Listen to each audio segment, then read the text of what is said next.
Hello, I'm Dennis Ward. Welcome to APTN National News. The Assembly of First Nations Special Chiefs Assembly is underway in Ottawa today. The three-day event brings chiefs from across the country to vote on resolutions affecting nations from coast to coast. A top issue on the plate today is Prime Minister Mark Carney's pipeline MOU with Alberta. Savannah Craig joins us live from the Assembly of First Nations to tell us more. Savannah, how are chiefs responding to this potential pipeline? There's a lot of contention over this pipeline. Nothing but a dream. That's what one chief had to say this morning at the Assembly of First Nations. Others took the mic, vocalizing their concerns over their rights being undermined through the Memorandum of Understanding, or MOU, that was signed last week between Alberta and the federal government. There's also concerns over potential environmental catastrophe if the oil spills. An emergency resolution was put forward this morning demanding that the federal and Alberta governments fully uphold the United Nations Declaration of the Rights of Indigenous People. It includes allowing First Nations to participate in decision-making affecting their rights. The resolution also affirms the Oil Tanker Moratorium Act. This is a federal legislation that was put forward a few years back, restricting oil tankers carrying more than 12,500 tons of crude oil from stopping, loading, and unloading in ports of British Columbia's north and central coast. Also this morning, we heard from National Chief Cindy Woodhouse-Nippanak, who addressed the Assembly of First Nations, saying that First Nations rights have been wiped away with this MOU between Canada and Alberta. She also says that First Nation rights will not be overridden. So, Savannah, what can we expect this afternoon? Well, in a few hours, Prime Minister Mark Carney will be visiting the Assembly of First Nations to make his address. Some chiefs have said that Carney has left First Nations over important decision-making. We're likely to see this topic be brought up. I'll keep you posted on how this goes and how the Prime Minister is received amidst contention over the MOU and the pipeline. Good stuff. Thanks so much, Savannah. Thanks, Dennis. And as you can see, they're on lunch over there right now, but you can tune in live on our APTN News YouTube page. To the East Coast now, where Nova Scotia Eskasoni RCMP have charged a 21-year-old man with 10 child sexual abuse and exploitation material offenses. Earlier this month, police responded to a report that a man was causing a disturbance at a home and learned the man tried to gain entry to see a youth. The police say he began a relationship with a youth last September, which started online. Police arrested him at his home in the Boladek First Nation, where they seized an electronic device. He's in custody and set to appear in Sydney, Nova Scotia Provincial Court on December 16th. RCMP believe there may be more victims and are asking anyone with information to come forward. The Mi'kmaq Listigouche Police Department has opened a missing person file for a 32-year-old man who has been missing for over 2 weeks. Listigouche Mi'kmaq Nation is located in Quebec, across the Restigouche River from Campbellton, New Brunswick. Dylan Barnaby was last seen in the evening of Friday, November 14th. He was wearing blue jeans, white sneakers, a dark black-blue jacket, and a white winter hat. Barnaby also wears prescription glasses and has tattoos on both forearms. He may be driving a 2019 gray GMC Sierra, license plate AGT43X, that is missing the rear tailgate. Police say Barnaby's family and friends are concerned about his safety. Anyone with information is asked to contact Listigouche Police Department. An apartment building near downtown Yellowknife is officially reopening its doors after sitting vacant for a decade. NWT Housing, the corporation responsible for social housing, says the project puts them one step closer to their goal of moving away from private market rentals. Our reporter Charlotte Moore-Jacobs takes us on a tour. This newly renovated 36-unit building on 51st Street in Yellowknife is expected to offer new beginnings for dozens of people. A mix of 1- and 2-bedroom units for social housing tenants, something Yellowknife City Mayor Ben Hendricks welcomes. Not long ago, this building was empty and aging. Today, it's ready to open its doors as safe and stable homes for Yellowknifers who need them. Over the last 2 years, NWT Housing has been working on modernizing the Aspen Apartments. Formerly federally owned, NWT Housing acquired it along with $7.9 million from the feds back in 2023. Director of Infrastructure Services with Housing NWT, Daniel Corver, says it's a testament to the ability to invest in existing infrastructure and, with funding, get another 25 years out of it. We went into this project with pretty good confidence that we weren't going to run into any structural issues or mold issues. We did extensive mold sampling in here as well. So I think on this one we learned that this was a good building. And clients will see improved safety features with ventilation, a security system, and energy-efficient utilities. While the auditor can raise the issues, the accountability lies with the corporation.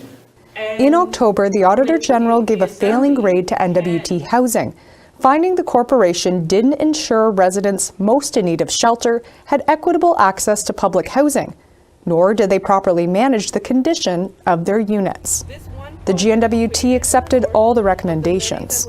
While Aspen Apartments doesn't actually add any more public housing client spots, it will significantly improve the quality of those spots as NWT Housing moves clients housed in private complexes, often older buildings in dire need of repair. Minister of Housing Lucy Kuptana says this move will also ease pressure on the city's rental market. The less we pay and the more we add to our housing stock means more affordable housing throughout Yellowknife. So we're not paying a private landlord to rent units. We are actually complementing by adding public housing units into our stock here in Yellowknife. There's roughly 300 people on the housing wait list in Yellowknife. Charlotte Moore-Jacobs, APTN National News, Yellowknife. We're always looking for your feedback or story ideas. Here's how you can continue the conversation. If you have a story you would like to share, send us an email to news@aptn.ca. You can read and watch our stories by visiting our website, aptnnews.ca. You can also find us online on your favorite social media sites, including TikTok, YouTube, LinkedIn, and X. Follow APTN News to join the conversation and see our latest stories. A First Nation in northern Manitoba has a new state-of-the-art hospital. We'll bring you a tour of the facility after the break.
Welcome back. We take you now to the Norway House Cree Nation in northern Manitoba to tour the new state-of-the-art hospital that leadership advocated for over 20 years to get.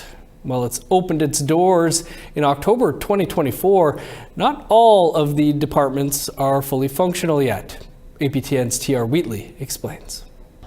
The Nanantaway-Weegamik Centre of Excellence opened its doors over a year ago, but behind the scenes, leadership continued to build capacity. Councillor Dion Clark says Norway House Cree Nation took the lead in getting this building up, using their own source revenue and finding creative ways to combine health, education and employment and training dollars. Only after they did that is when the federal and provincial governments pitched in. So we worked closely with other major partners and had our own people start building this place. Everything from electricians, the flooring, every facet of this area, the mechanical side of stuff. So, because it's our people will be here to maintain the building and to continue the operation of this building. It replaced the old hospital built in 1952 that was run by the First Nations and Inuit Health Branch. Now I understand. One of the much-needed departments in the Nanantaway-Weegamik Centre is the Renal Health Care Unit. Clarice Hutchings has specialized in renal health since 2020. She's often had to educate people about her department. They think it's just a machine that a nurse just runs, that you slap a patient on and that's it, but it's way a bigger role than that. All the medication, their blood work, their electrolytes, their diet, you know, we have to look at all aspects, and then there's all their other issues that come up because there are patients, you know, they can have other illnesses happening, you know, pneumonia, or they could have a diabetic foot ulcer, they could have an eye issue, they could have gastritis where they're vomiting and diarrhea. In the past 5 years alone, she's seen over 20 people have had to move to Winnipeg for dialysis. She hopes one day soon they can come back home. Currently, the capacity only allows for 8 patients 3 times a week for 4-hour visits. But they are working toward taking on 24 patients. In order to do that, though, they need more staff. Hutchings says her patients tell her they are grateful because they are cared for at home by their own people who are all fluent in the Cree language.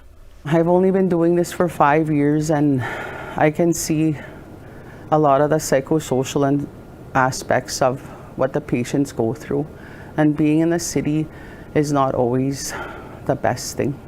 And they tell us, you know, imagine being away from your kids, your grandkids, your grandparents, your aunts and uncles.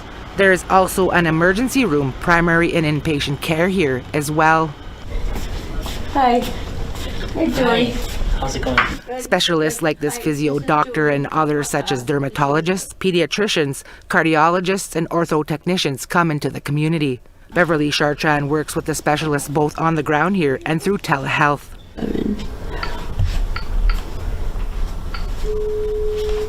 Where patients get to have virtual one-on-one time with their doctor. Some people don't know what telehealth is, but once they find out about it, they like it because instead of driving 8-9 hours out of town to go see a specialist for 15-minute appointments, they like it better because it's a long waiting list to see them in a city, and then they could see them faster here. So this is a second birthing room. Another vital part of the Nanantaway-Weegamik Centre is the birthing unit. While it's not officially open yet, Loretta Bayer says they continue to build its capacity, including trying to recruit staff and secure funding to pay them. We have a birthing tub, we have a neonatal resuscitation, and we have 2 birthing rooms. So there's room for the family to spend the time here to support. The system has medicalized birthing for many years, and as a result, we've had to go into confinement. And you know what confinement is? It's almost like being in isolation in jail or something like that, but we have to leave our community for at least a month. Bayer says the stress on the mothers has often resulted in premature births and other serious conditions, something she and others hope will change with this new hospital and other community initiatives.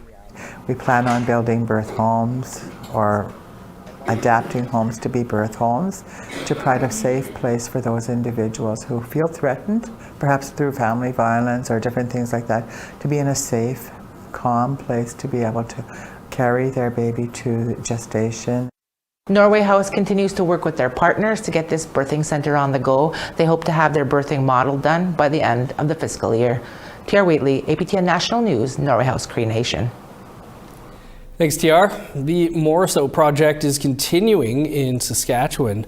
The digital collection of Norval Morrisseau's work is expected to grow as a new team of researchers are set to take on the task of finding Morrisseau's work and learn about his life. Video journalist Rachel May spoke with the gallery's CEO, now the sole steward and manager of the collection. Norval Morrisseau is the Aysanabee artist called the grandfather of contemporary Indigenous art in Canada. Research into his work will continue following a move to the Mackenzie Art Gallery in Regina. We're so excited to have this support to make sure that we can not only get all of the research that hasn't yet been made public out there in the future, but to continue looking at that legacy, continue doing that research and producing new insights into this important legacy and impact on Canadian and international art. John Hampton is the CEO of the Mackenzie Art Gallery, which will now house the Morrisseau project. The project began at Carleton University in Ottawa in 2024 and brought together curators and researchers from across Canada to create a free, public online database.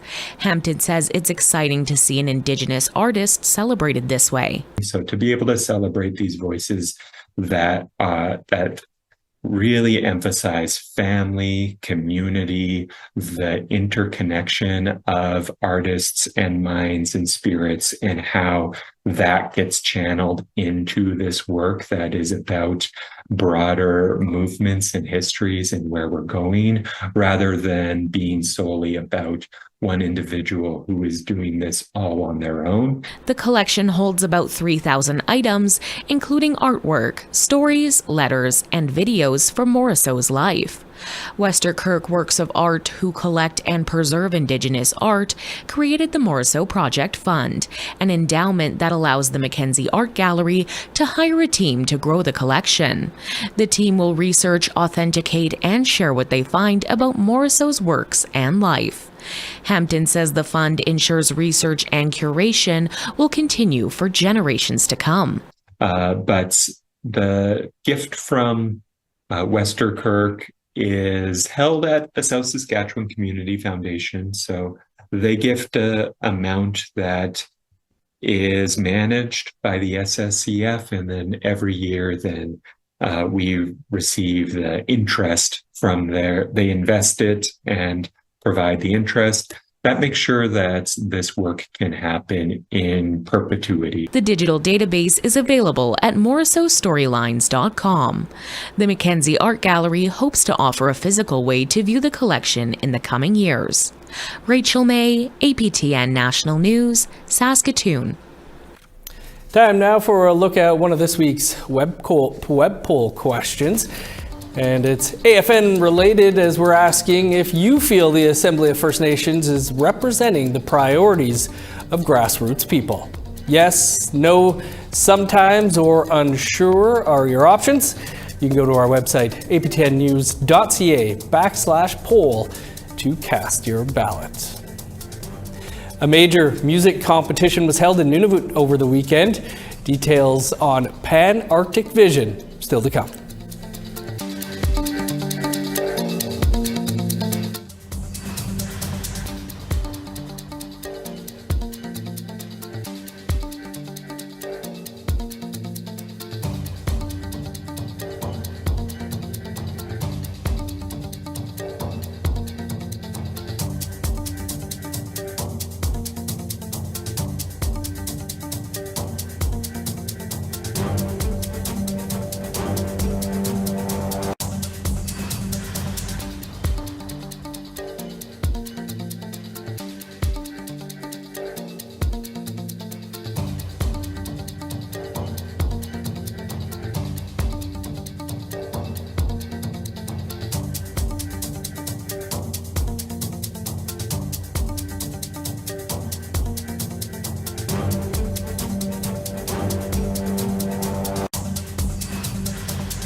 Welcome back. Here's a look at your current conditions. -7 in Fredericton, +3 for Halifax.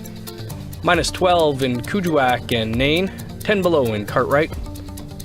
Snow and -7 in Montreal, 10 below with flurries in Chibougamau.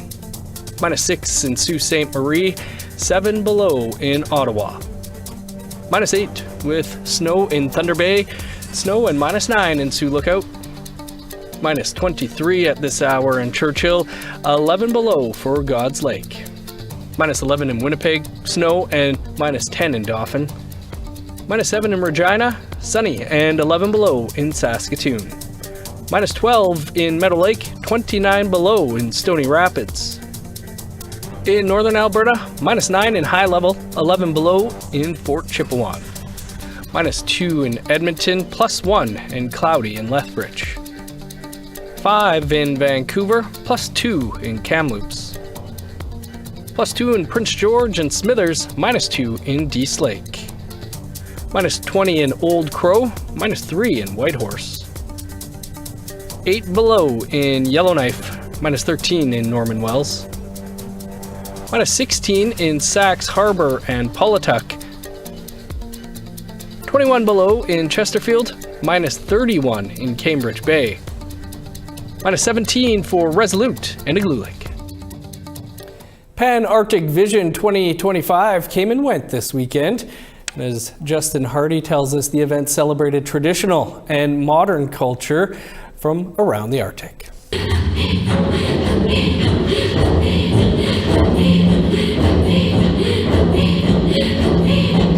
Panarctic Vision, named after the popular Eurovision competition, aims to connect regions and cultures that circle Canada's North Pole. In total, 9 acts were competing for one of 3 top prizes. Many contestants combine traditional and modern performance to really show off their region.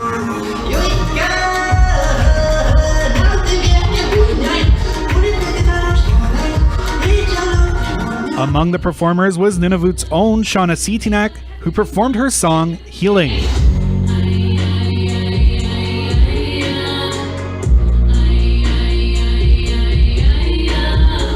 Despite being relatively close when viewed on an Arctic-centric map, most of the performers had to travel a long way to get here. Some traveled for more than 30 hours. Director Amon Cholet-Sven says once everyone did make it to Iqaluit, the welcome from the community has been exceedingly warm. Yeah, we have had invitations, absolutely. We've done some short hikes, but we've been working a lot inside here, of course. We took all the artists on a bus ride around town. I know some of them have been out hiking today even. And before, earlier in the week, with the crew, we came a bit early, so we also managed to go on a short hunting trip. There were 3 categories that contestants were competing for. The winner of Most Arctic Song was Sena from Saco Republic. Her performance featured traditional mediums like throat singing, drumming, and a mouth harp mixed with modern music.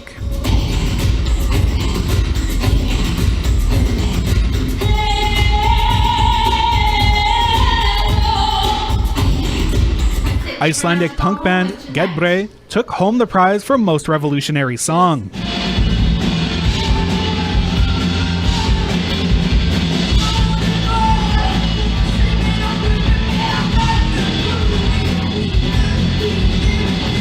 Bassist Austadish says she's glad to see the competition split into multiple categories to better encapsulate the Arctic. To have something with community, the most Arctic, which is the most traditional, and then the revolutionary, because this is a very political event, and we're proud to have won that category. Linus Johnson of the Sápmi region in northern Norway won for song that gives the most feeling of community and togetherness.